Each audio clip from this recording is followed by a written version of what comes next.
Sudah. Jelas. Oke. Mari renungan kita hari ini terdapat di dalam Matius 25. Mari kita buka Matius pasal 25. Saya akan bacakan Matius 25 mulai ayat 1. Gadis-gadis yang bijaksana dan gadis-gadis yang bodoh. Ayat 1. Pada waktu itu, hal kerajaan surga seumpama 10 gadis yang mengambil pelitanya dan pergi menyongsong mempelai laki-laki. 5 di antaranya bodoh dan 5 bijaksana. Gadis-gadis yang bodoh itu membawa pelitanya, tetapi tidak membawa minyak. Sedangkan gadis-gadis yang bijaksana itu membawa pelitanya dan juga minyak dalam buli-buli mereka. Tetapi karena mempelai itu lama tidak datang-datang juga, mengantuklah mereka semua lalu tertidur. Waktu tengah malam terdengarlah suara orang berseru, "Mempelai datang, songsonglah dia." Gadis-gadis itu pun bangun semuanya, lalu membereskan pelita mereka. Gadis-gadis yang bodoh berkata kepada gadis-gadis yang bijaksana, "Berikanlah kami sedikit dari minyakmu itu, sebab pelita kami hampir padam." Tetapi jawab gadis-gadis yang bijaksana itu, "Tidak, nanti tidak cukup untuk kami dan untuk kamu. Lebih baik kamu pergi kepada penjual minyak dan beli di situ." Ayat 10, akan tetapi waktu mereka sedang pergi untuk membelinya, datanglah mempelai itu dan mereka yang telah siap sedia masuk bersama-sama dengan dia ke ruang perjamuan kawin, lalu pintu ditutup. Kemudian datang juga gadis-gadis yang lain itu dan berkata, "Tuan, Tuan, bukakanlah kami pintu." Tetapi ia menjawab, "Aku berkata kepadamu, sesungguhnya aku tidak mengenal kamu. Karena itu berjaga-jagalah, sebab kamu tidak tahu akan hari maupun akan saatnya." Ayat yang ke-14, perumpamaan tentang talenta. Sebab hal kerajaan surga sama seperti seorang yang mau bepergian ke luar negeri, yang memanggil hamba-hambanya dan mempercayakan hartanya kepada mereka. Yang seorang diberikan 5 talenta, yang seorang lagi 2, dan yang seorang lagi 1, masing-masing menurut kesanggupannya, lalu ia berangkat. Segera pergilah hamba yang menerima 5 talenta itu, ia menjalankan uang itu, lalu beroleh laba 5 talenta. Hamba yang menerima 2 talenta itu pun berbuat demikian juga, dan berlaba 2 talenta. Tetapi hamba yang menerima 1 talenta itu pergi dan menggali lubang di dalam tanah, lalu menyembunyikan uang tuannya. Lama sesudah itu, pulanglah tuan hamba-hamba itu, lalu mengadakan perhitungan dengan mereka. Hamba yang menerima 5 talenta itu datang, dan ia membawa laba 5 talenta. Katanya, "Tuan, 5 talenta Tuan percayakan kepadaku. Lihat, aku telah beroleh laba 5 talenta." Maka kata tuannya itu kepadanya, "Baik sekali perbuatanmu itu, hai hambaku yang baik dan setia. Engkau telah setia dalam perkara kecil, aku akan memberikan kepadamu tanggung jawab dalam perkara yang besar. Masuklah dan turutlah dalam kebahagiaan Tuanmu." Lalu datanglah hamba yang menerima 2 talenta itu. Katanya, "Tuan, 2 talenta Tuan percayakan kepadaku. Lihat, aku telah beroleh laba 2 talenta." Maka kata Tuan itu kepadanya, "Baik sekali perbuatanmu itu, hai hambaku yang baik dan setia. Engkau telah setia memikul tanggung jawab dalam perkara yang kecil, aku akan memberikan kepadamu tanggung jawab dalam perkara yang besar. Masuklah dan turutlah dalam kebahagiaan Tuhanmu." Ayat 24, kini datanglah juga hamba yang menerima 1 talenta itu dan berkata, "Tuan, aku tahu bahwa Tuan adalah manusia yang kejam, yang menuai di tempat di mana Tuan tidak menabur, dan yang memungut dari tempat di mana Tuan tidak menanam. Karena itu aku takut dan pergi menyembunyikan talenta Tuan itu di dalam tanah. Ini, terimalah kepunyaan Tuan." Maka jawab Tuan itu, "Hai kamu, hamba yang jahat dan malas. Jadi, kamu sudah tahu bahwa aku menuai di tempat di mana aku tidak menabur, dan memungut dari tempat di mana aku tidak menanam. Karena itu, sudahlah seharusnya uangku itu kau berikan kepada orang yang menjalankan uang, supaya sekembaliku aku menerimanya serta dengan bunganya. Sebab itu ambillah talenta itu daripadanya dan berikanlah kepada orang yang mempunyai 10 talenta itu. Karena setiap orang yang mempunyai, kepadanya akan diberi, sehingga ia berkelimpahan. Tetapi siapa yang tidak mempunyai, apapun juga yang ada padanya akan diambil daripadanya.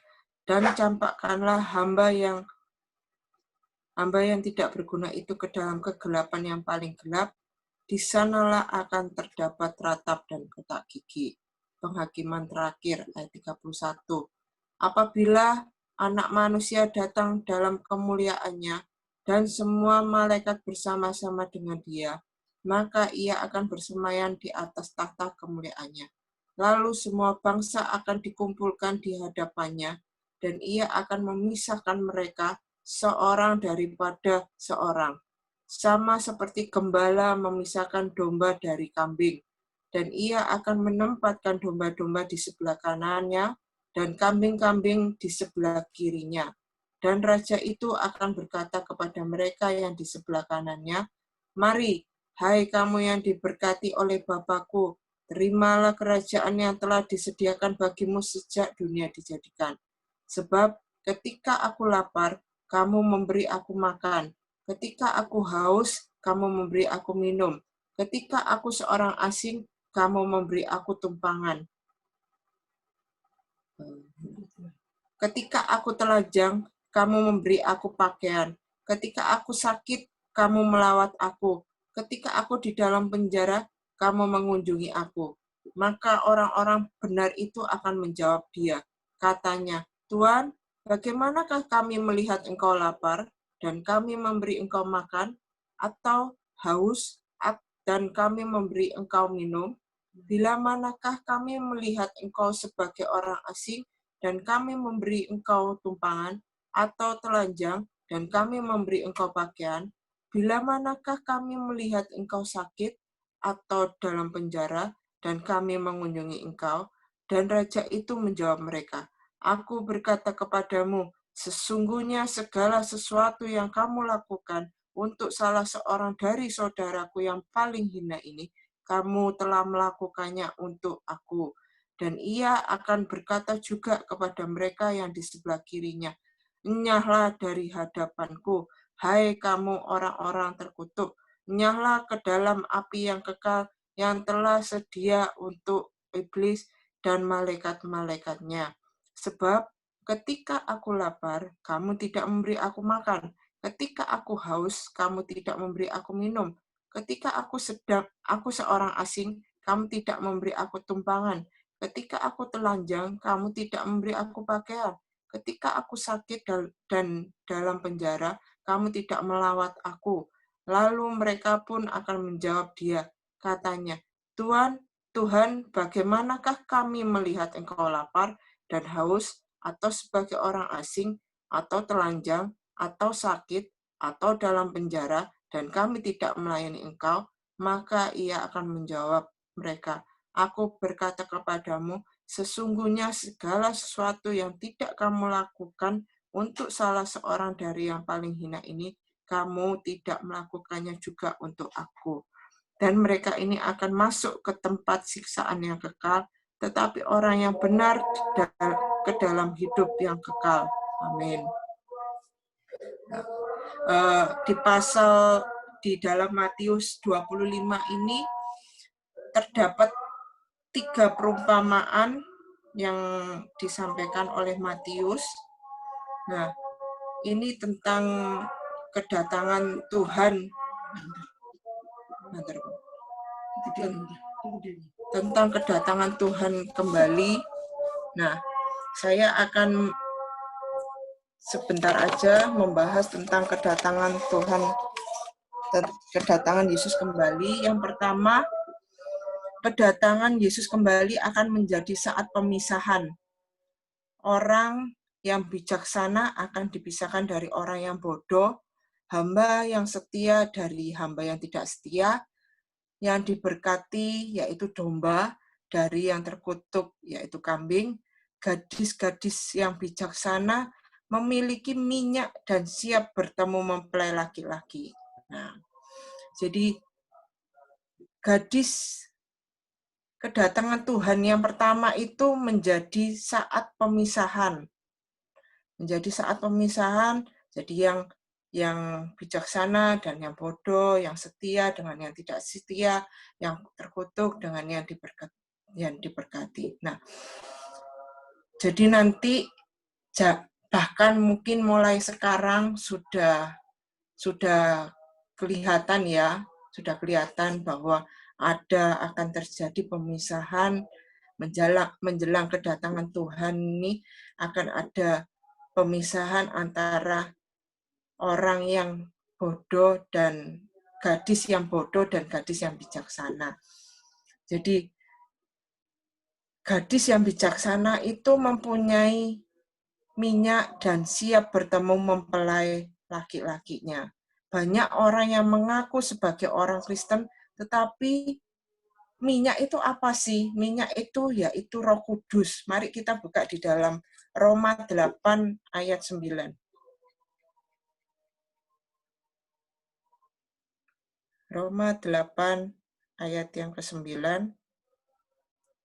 Tetapi kamu tidak hidup di dalam daging, melainkan dalam roh, jika memang roh Allah diam di dalam kamu, tetapi jika orang tidak memiliki roh Kristus, ia bukan milik Kristus. Jadi, gadis yang bijaksana itu memiliki minyak cadangan, yaitu Roh Kudus.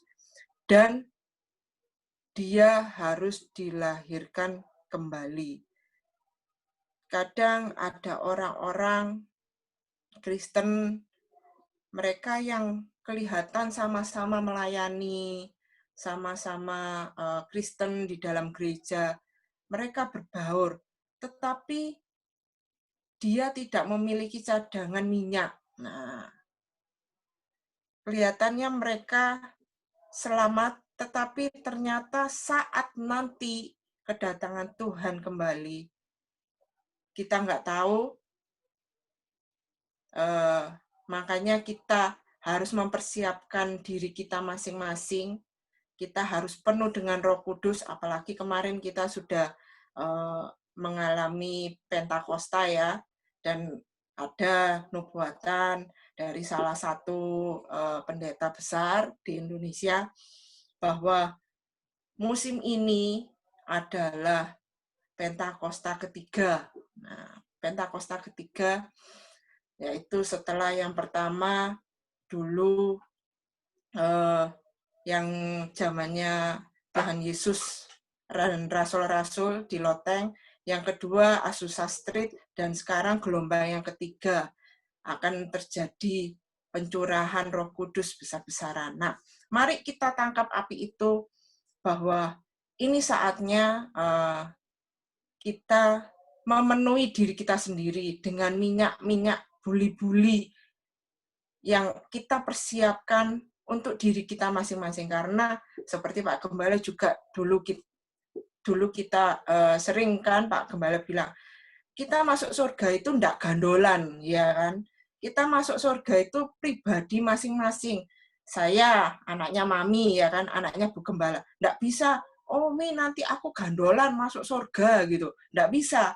Itu masalah pribadi masing-masing. Meskipun saya anak pendeta, tapi saya juga harus mengejar keselamatan itu. Saya harus melakukan keselamatan itu. Dan saya harus juga penuh dengan Roh Kudus. Saya juga harus mengisi diri saya dengan firman, dengan Roh Kudus. Nah, jadi bukan karena saya pendeta misalnya, saya sudah pelayan Tuhan, saya sudah melayani ini itu, saya sudah pendoa, sudah begini. Oh, saya pasti selamat. Oh, belum tentu. Yang tahu selamat tidaknya diri kita masing-masing. Karena kita menilai seseorang mungkin cuma dari luarnya, tapi Tuhan melihat sampai kedalaman hati kita masing-masing. Nah, jadi mari kita belajar, kita semua mau masuk surga kan? Pasti semua mau masuk surga. Kita mau bertemu dengan Tuhan kembali yang kedua. Tapi bagaimana kita bisa bertemu dengan mempelai kita laki-laki, yaitu Yesus Kristus, yaitu saat nanti kedatangan Tuhan kembali terjadi pemisahan. Jadi jangan kaget nanti kalau setelah new normal ini kembali akan terjadi mungkin lebih kelihatan lagi ada pemisahan antara gadis yang bijaksana dengan gadis yang bodoh. Mari kita sama-sama mempersiapkan diri kita masing-masing untuk penuh dengan Roh Kudus, untuk penuh dengan firman Tuhan. Nah, itu tadi yang pertama, kedatangan Yesus kembali untuk melihat akan menjadi saat pemisahan. Nah, yang kedua, kedatangan Yesus juga berarti pemeriksaan. Saat kita menanti-nantikan Tuhan datang kembali, kita perlu menginvestasikan hidup kita dan menghasilkan buah bagi kemuliaannya. Jadi tadi itu yang pertama itu akan terjadi pemisahan, yang kedua akan terjadi pemeriksaan. Nah, sudah dipisahkan mana yang baik, mana yang bodoh. Nah, terus dilakukan pengecekan, pemeriksaan. Pemeriksaan apa? Buah apa yang sudah kita hasilkan selama ini. Nah, apakah kita sudah menginvestasikan hidup kita dan menghasilkan buah bagi kemuliaannya? Nah, Kristus memberi kesempatan-kesempatan yang sesuai dengan kemampuan kita, dan contohnya hamba yang diberi 1 talenta itu sebenarnya sama berharganya dengan hamba yang diberi 5 talenta. Tuhan itu tahu kemampuan kita masing-masing. Ada orang yang diberi talenta itu banyak. Nah, karena Tuhan tahu dia mampu. Ada orang yang diberi talenta itu 2. Kan kelipatannya kan 5, bukan 5, 3, 1, ya kan, kalau menurut bilangan ganjil kan 1, 3, 5. Enggak, 5, 2, 1. Nah, jadi Tuhan itu mau memberitahu bahwa setiap orang itu talentanya itu beda-beda. Saat kita diberi talenta banyak, yuk kita kembangkan sebanyak-banyaknya. Nah, saat kita diberi talenta sedikit, 1 pun, misalnya kita cuma bisa, aku nggak bisa pelayanan apa-apa Tuhan, aku cuma bisanya berdoa, wes berdoa tok isane.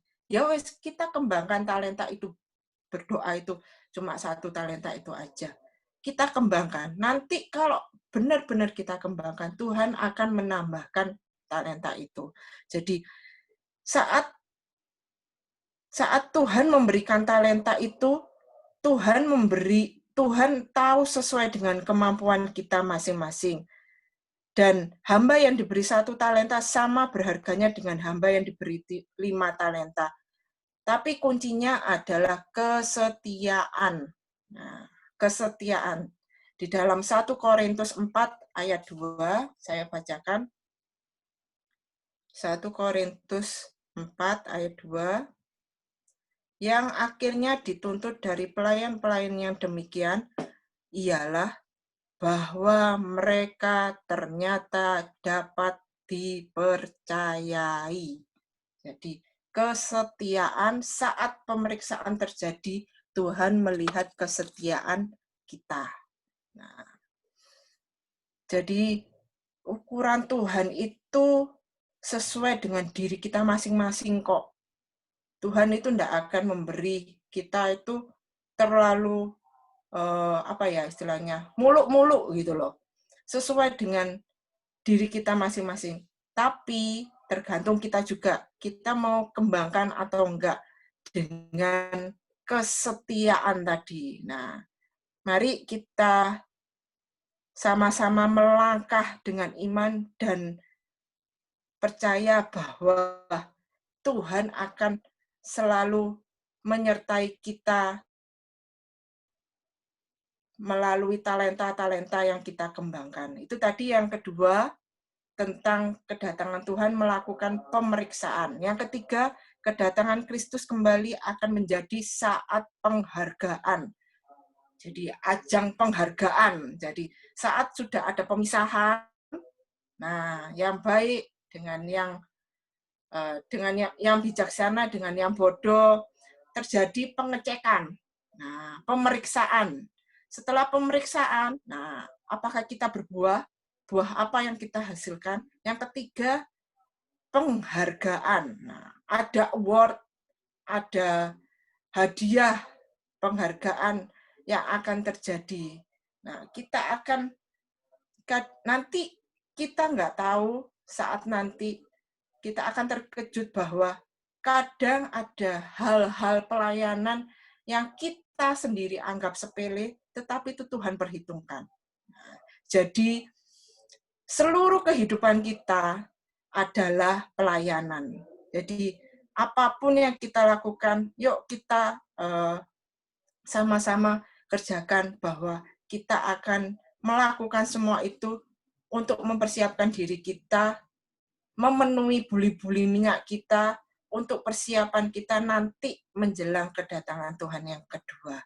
Jadi, dan perumpamaan di Matius 25 ini bukan sekedar mengajarkan keselamatan karena berbuat baik, ya kan? Jadi jangan berpikiran bahwa oh, aku berbuat baik supaya masuk surga. Enggak. Kita ini bisa berbuat baik karena Tuhan sudah cinta kepada kita dan kita mau memancarkan, menularkan kasih Tuhan itu kepada sama. Jadi bukan, oh aku berbuat baik supaya aku masuk surga. Enggak. Jadi karena Tuhan itu sudah baik kepada kita. Tuhan sudah mati bagi kita. Cintanya yang begitu luar biasa dalam hidup kita. Mari kita tularkan, kita wujudkan, kita salurkan, kita ekspresikan cinta Tuhan itu kepada sesama dengan berbuat baik itu tadi. Jadi jangan sekali-sekali beranggapan bahwa aku mau berbuat baik supaya aku masuk surga. Oh no, bukan. Tuhan tidak akan berbuat seperti itu. Tuhan kita bisa selamat, kita bisa menjadi anak Tuhan bukan karena kita berbuat baik. Banyak di luar sana, bahkan orang yang tidak kenal Tuhan, itu perbuatannya jauh lebih baik daripada mungkin pada orang Kristen. Tetapi kita anak-anak Tuhan berbeda. Kita sudah menerima keselamatan, menerima kasih Tuhan itu di dalam hidup kita, dan hidup kita ini penuh dengan kasih Tuhan. Yuk, kasih Tuhan yang sudah penuh itu kita tularkan kepada orang lain, kita wujudkan kepada orang lain dengan perbuatan kasih itu. Nah, jadi jangan salah ya, Bapak Ibu Saudara, kalau kita mau selamat berbuat baik, oh tidak. Kita berbuat baik karena Tuhan kasih, Tuhan sudah mengasihi kita, jadi kita tularkan perwujudan kasih itu. Nah, domba-domba Kristus tahu bahwa mereka adalah domba di dalam Yohanes 10 ayat 27 sampai 30, nanti bisa baca di rumah. Tetapi mereka tidak selalu tahu bahwa pelayanan mereka itu berarti bagi Kristus. Jadi domba-domba itu tahu bahwa mereka adalah domba, tetapi tidak tahu bahwa pelayanan itu berarti bagi Kristus. Jadi kadang seperti yang tadi saya katakan, nanti mungkin kita akan terkejut saat kedatangan Tuhan yang kedatangan Tuhan kembali, kita akan terkejut bahwa mungkin kita tidak menyadari perbuatan kita itu diperhitungkan oleh Tuhan saat mungkin saat orang lain tidak tahu, bahkan itu malah yang diperhitungkan sama Tuhan, bukan yang kelihatan, yang dipuji-puji manusia, itu yang diperhitungkan Tuhan, tapi malah yang tidak kelihatan itu yang diperhitungkan Tuhan. Nah, nanti kita akan mengalami sejumlah kejutan pada hari kedatangan Tuhan. Jadi jangan kaget kalau seakan kita mungkin yang sudah melayani di depan mimbar, yang kelihatan jemaat, yang kelihatan, wah ini pelayanan, wah ini gini dipuji banyak jemaat. Tapi ternyata di hadapan Tuhan itu tidak dianggap. Jangan sampai kita nangis. Nah, tetapi malah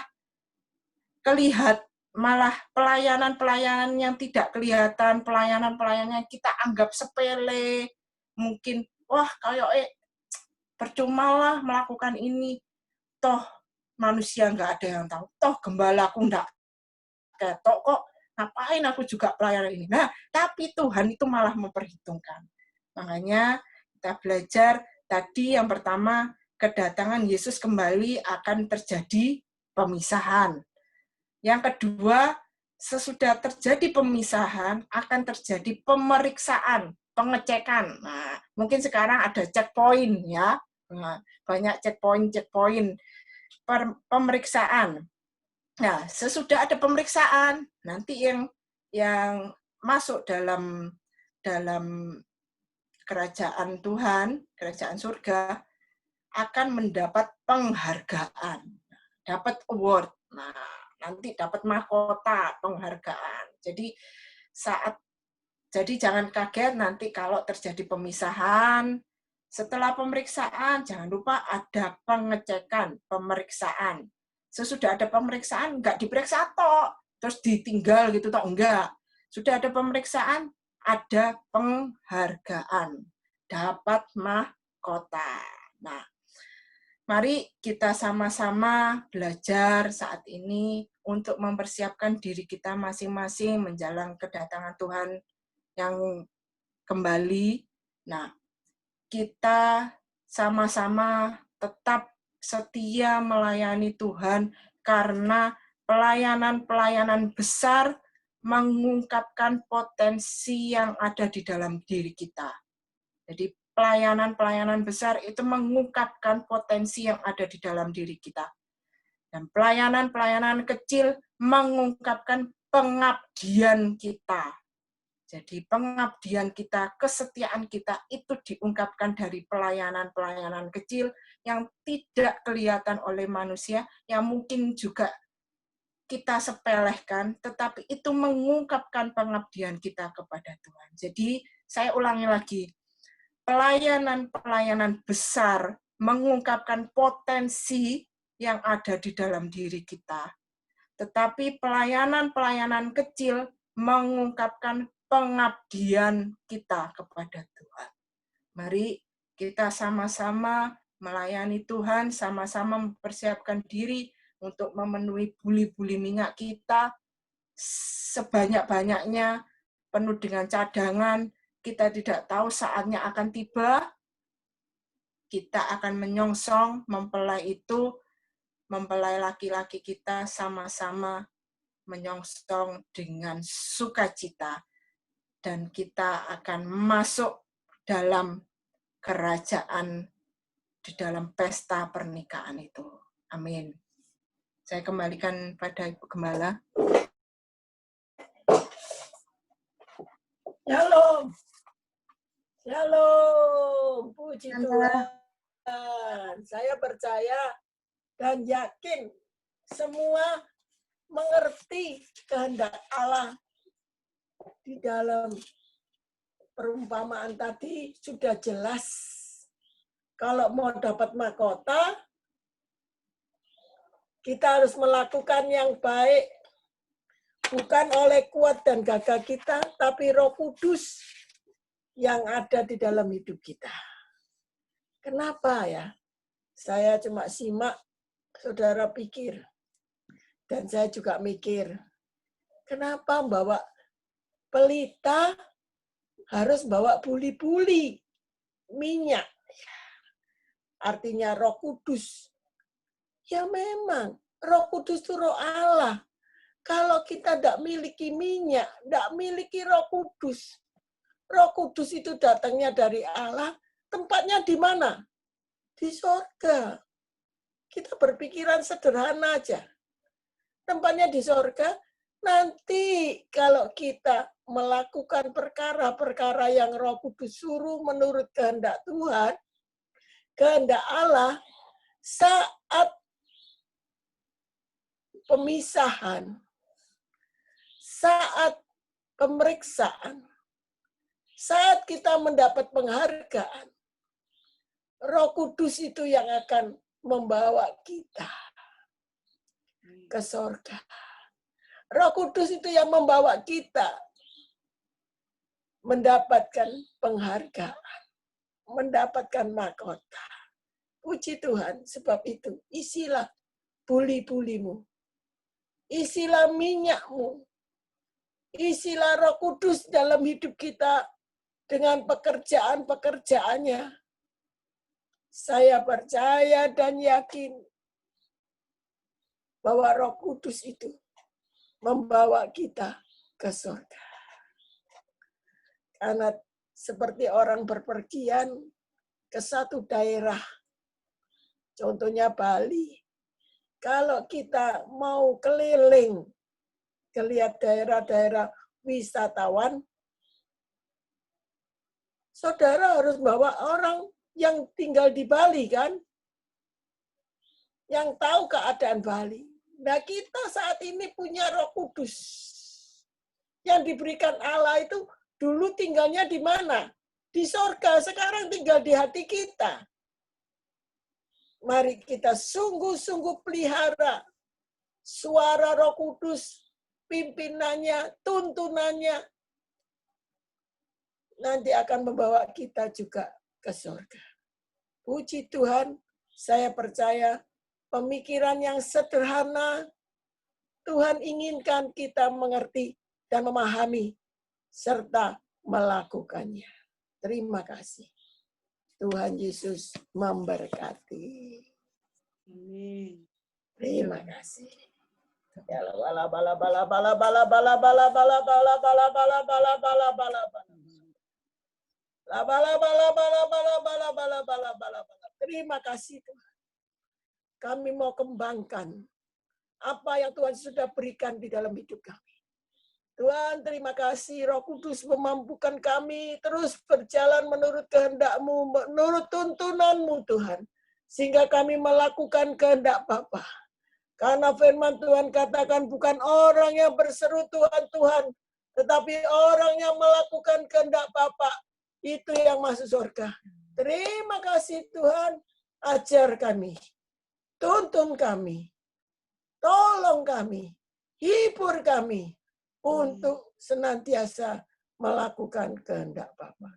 Dalam nama Tuhan Yesus, siapa yang percaya Roh Kudus di dalam hidup kita, terus bekerja, terus menuntun kami, sehingga kami menuju kehidupan yang kekal. Yang percaya sama-sama saya, sudah diberkati, sudah dipulihkan, sudah disembuhkan, sudah sehat, sehingga pemulihan sudah terjadi. Sama-sama saya katakan, amin. Puji Tuhan. Yel, yel.